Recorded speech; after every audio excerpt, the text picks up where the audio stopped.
कलाम से आज हम पढ़ेंगे पालूस रसूल का ख़त पहला करंथियों 12 बाब उसकी पहली आयत से। रूल कुदस की नेमतें।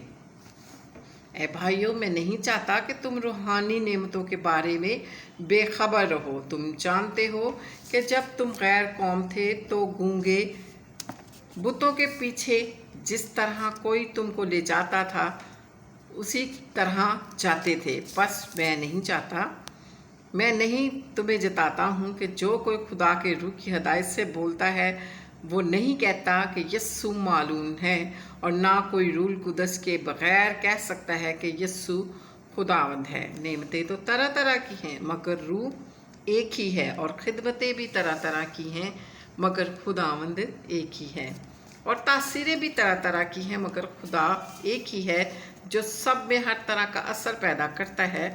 लेकिन हर शख्स में रूह का ज़हूर फ़ायदा पहुंचाने के लिए होता है, क्योंकि एक को रूह के वसीला से हिकमत का कलाम अनायत होता है और दूसरे को उसी रूह की मर्ज़ी के मुआफ़िक इल्मियत का कलाम। किसी को उसी रूह से ईमान और किसी को उसी एक रूह से शिफा देने की तौफीक, किसी को मौजज़ों की कुदरत, किसी को नबूवत, किसी को रूहों का इम्तियाज़, किसी को तरह तरह की ज़ुबानें, किसी को ज़ुबानों का तर्जुमा।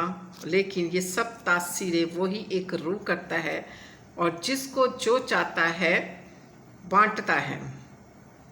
क्योंकि जिस तरह बदन एक है और उसके आज़ा बहुत हैं और बदन के सब आज़ा बहुत हैं मगर बाहम मिलकर एक ही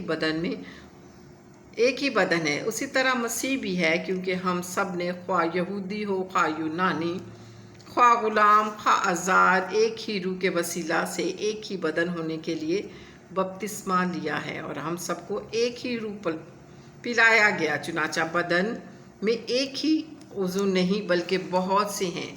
अगर पाँव कहे क्योंकि मैं हाथ नहीं इसलिए बदन का नहीं, तो वो इस सबब से बदन से खारिज तो नहीं। और अगर कान कहे चूँकि मैं आँख नहीं इसलिए बदन का नहीं, तो वो उसके सबब से बदन से खारिज तो नहीं। अगर सारा बदन आँख ही होता तो सुनता कहाँ होता, अगर सुनता ही सुनता होता तो सूंघता कहाँ होता। मगर फिल वाक़या खुदा ने हर एक उज़ू को बदन में अपनी मर्ज़ी के मुआफ़िक रखा है। अगर वो सब एक ही उज़ू होते तो बदन कहाँ होता। मगर अब आज़ा तो बहुत हैं लेकिन बदन एक ही है।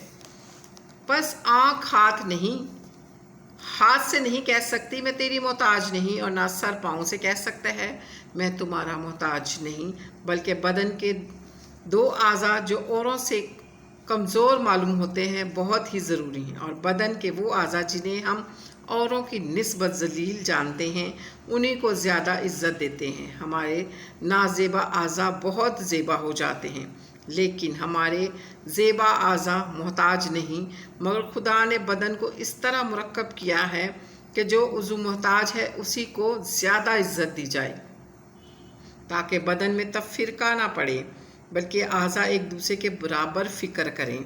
बस अगर एक उज़ू दुख पाता है तो सब आज़ा उसके साथ दुख पाते हैं, और अगर एक उज़ू इज़्ज़त पाता है तो सब आज़ा उसके साथ खुश होते हैं। इसी तरह तो मिलकर मसीह का बदन हो और फर्दन आज़ा हो। और खुदा ने कलीसिया में अलग अलग शख्स मुकर्रर किए, पहले रसूल, दूसरे नबी, तीसरे उस्ताद, फिर मौजज़े दिखाने वाले, फिर शिफा देने वाले, मददगार, मुंतज़िम, तरह तरह की ज़ुबानें बोलने वाले। क्या सब रसूल हैं? क्या सब नबी हैं? क्या सब उस्ताद हैं? क्या सब मौजज़े दिखाने वाले हैं? क्या सबको शिफा देने की कुव्वत अनायत हुई है? क्या सब तरह की ज़ुबानें बोलते हैं? क्या सब तर्जुमा करते हैं? तुम बड़ी से बड़ी नेमतों की आरज़ू रखो, लेकिन और भी सबसे उम्दा तरीका मैं तुम्हें बताता हूँ।